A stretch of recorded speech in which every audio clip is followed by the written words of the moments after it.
There's something about an island or body of water. It creates a special kind of dreamer because they did not know where they came from in Africa. They dreamed of the whole of it, bring it all together in one piece. The seeds of Pan-Africanism, planted in the United States during slavery years, later flourish in the fertile soil of the British West Indies. Trinidad produced the three greatest Pan-Africanists, H. Sylvester Williams, C.L.R. James, and George Padmore. In Trinidad, they found the Pan-African League.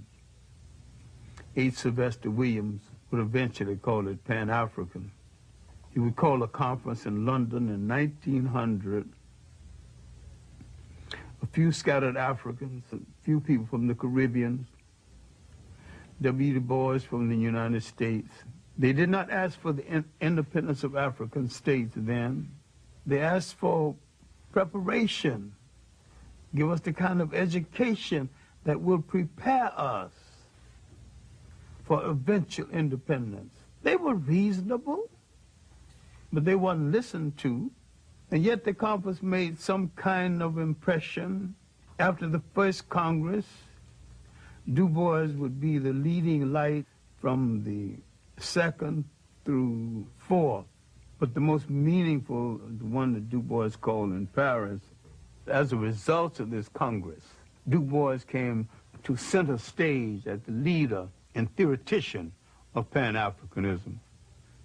Pan-Africanism wasn't exactly new because black Americans were practicing it long before someone gave it a name. The African settlement movement, the movement that settled Liberia, was in form of Pan-African movement. The so-called Negro Convention movement was most a discussion of how you bring the African world together. That whole 19th century was Pan-African thought. Prince Hall, his development of the black Masonic order that he called the African Lodge. The search for a place in Africa for settlement by Martin Delany and Robert Campbell. 1829, David Walker's appeal to the colored people of the world was basically a Pan-African appeal. All of this before we come down to the end of the 19th century. The ultimate Pan-Africanist, of course, was the Jamaican Marcus Garvey. Citizens of Africa, I greet you in the name of the Universal Negro Improvement Association and African Communities League of the World. You may ask, what organization is that?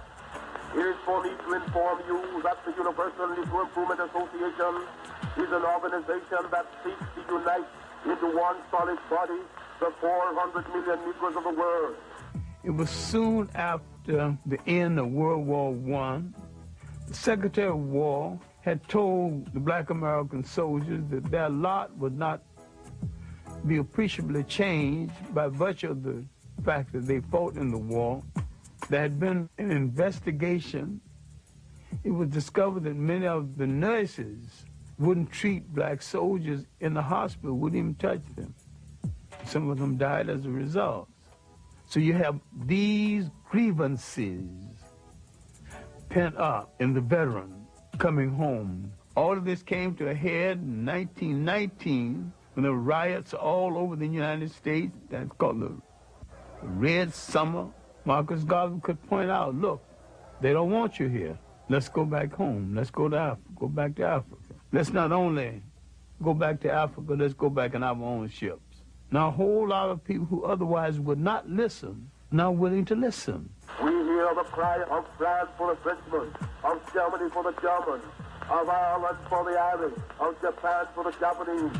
We of the Universal Negro Improvement Association are raising the cry of Africa for the Africans, those at home and those abroad. He began to dream the great dream and rescue the mind of millions of black Americans from depression and self-doubt. By 1923, he was in some difficulty with the boats and some of the people he had hired to run the boats. Terrible mismanagement and betrayal. He collected millions of dollars from black Americans to buy these boats, and these boats were old and not as seaworthy as he thought they were. Garvey moved over large territory, maybe too fast, and yet he built the largest movement in black America before or since. There needs to be a reassessment of Marcus Garvey and his long-reaching effects.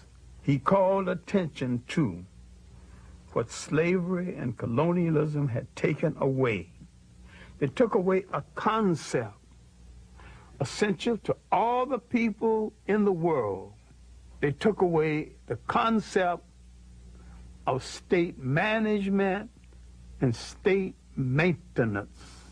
Once you are taken from the geography of your origin and forced to live in a state designed by others, you're still the slave to the man who's astute enough to control a container called the state.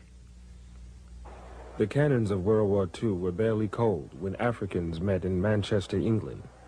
They were prepared to claim that container called the state for themselves. The Pan-African Congress of 1945, now you have the one thing you did not have in the rest of them. You have Caribbean scholars, African-American scholars, not a whole lot, and Africans themselves are now participating. We're not talking about Africa out of the presence of Africa. Now you're talking about Africans with the Africans on the scene. One African being the co-convener of the conference, Kwame Nkrumah. Out of that fifth Pan-African Congress came the mentality, the basic planning to rule and to take over a nation. The others were saying, give us the education. At the fifth Pan-African Congress, they said, we got the education, we got the manpower, we want to rule now. The people of Ghana resisted British rule from the very beginning. In March of 1957, they become the first Africans to win their freedom. Kwame Nkrumah was ready to rule.